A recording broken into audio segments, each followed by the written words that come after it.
Israel पहुंचे France के राष्ट्रपति इमानुएल मैक्रों को लेकर पहली बड़ी खबर। हमास हमले के शिकार फ्रांसीसी नागरिकों से मुलाकात, कहा संकट की घड़ी में हम इजरायल के साथ। 7 अक्टूबर का हमला दुनिया के लिए सदमे वाला। हमास हमले में अब तक 30 फ्रांसीसी नागरिकों की मौत हुई। राष्ट्रपति इमानुएल मैक्रों ने मौत की पुष्टि की। 7 अक्टूबर को हमले में फ्रांसीसी लोगों की जान गई।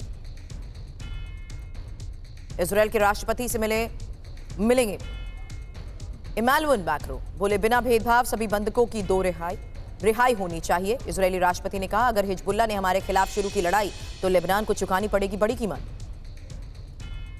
इजरायली आर्मी का दावा, 24 घंटे में हमास के 400 ठिकानों को टारगेट किया गया। पीएम नेतन्याहू के सलाहकार का बड़ा बयान, बंधकों की रिहाई के बदले भी नहीं देंगे ईंधन। हमास के सैन्य वाहनों को और फ्यूल देना मंजूर नहीं। हमास ने 2 इजरायली महिला बंधकों को रिहा किया। 2 बुजुर्ग महिला बंधकों को इजरायली टीम को सौंपा। मेडिकल आधार पर दोनों बंधकों को छोड़ा गया। बंधकों की रिहाई को लेकर अमेरिकी राष्ट्रपति बाइडेन का बड़ा बयान, बंधकों की रिहाई के बिना इजरायल और हमास के बीच युद्ध विराम पर बात संभव नहीं। नेतन्याहू और बाइडेन ने 2 बंधकों की रिहाई के बाद बात की।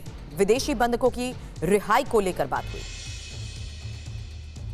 फ्यूल की कमी से अस्पतालों की हालत खराब। गाजा में इंडोनेशियन अस्पताल में अंधेरा छाया हुआ है। फ्यूल खत्म होने से बिजली गुल, बिजली ना होने से मेडिकल सुविधाएं भी बाधित।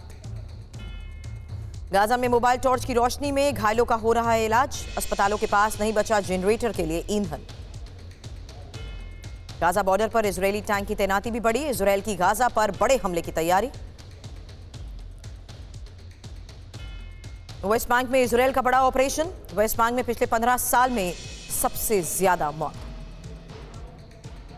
इजरायल हमले में हमास को भारी नुकसान। घातक हमलों में हमास के 3 कमांडर की मौत हुई। नुसैरत बटालियन का एक डिप्टी कमांडर भी मारा गया। इजरायली सेना का वेस्ट बैंक पर हमला। जेनिन के दक्षिण में जाबा शहर पर हमला हुआ। दक्षिणी जेनिन में इजरायली सेना का एक्शन। इजरायली टैंक का काफिला जाबा शहर की ओर। हमास के हमले का जवाब देने के लिए बड़ी तैयारी। गाजा में गूगल ने लाइव ट्रैफिक सिस्टम को रोका। इजरायल गाजा पट्टी में सेवा को रोका गया। इजरायल ने सर्विस रोकने की अपील की थी। गाजा में इजरायली सेना ने हमले तेज किए। अल जायतून में आईडीएफ ने भीषण बमबारी की। रिहायशी इलाकों में गोले बरसाए। गाजा के हालात पर चीन के विदेश मंत्री का बड़ा बयान। गाजा के लोगों के सामने मुश्किल वक्त है, फिलिस्तीन के साथ पूरी सहानुभूति। अमेरिका ने अपने सैन्य सलाहकारों को इजरायल भेजा। गाजा में ग्राउंड ऑपरेशन को लेकर आईडीएफ को देंगे सुझाव। इजरायल युद्ध पर बराक ओबामा का बड़ा बयान। ओबामा ने इजरायल को आगाह किया, दुश्मनों को मौका न देने की सलाह दी। वैश्विक सपोर्ट खोने का भी खतरा। अमेरिका को इजरायली ग्राउंड ऑपरेशन की तैयारियों पर शक। गाजा में इजरायली कामयाबी को लेकर चिंता। मदद के लिए अमेरिकी जनरल इजरायल में मौजूद। अमेरिका के खिलाफ ईरान की खतरनाक तैयारी। ईरान समर्थित लड़ाके यूएस के खिलाफ हैं तैयार। मिडिल ईस्ट में यूएस को जवाब देने की तैयारी। और इजरायली मोसाद के पूर्व निदेशक का दावा, इजरायल ने सीरिया में अल कायदा से जुड़े लड़ाकों को वित्तीय सहायता दी।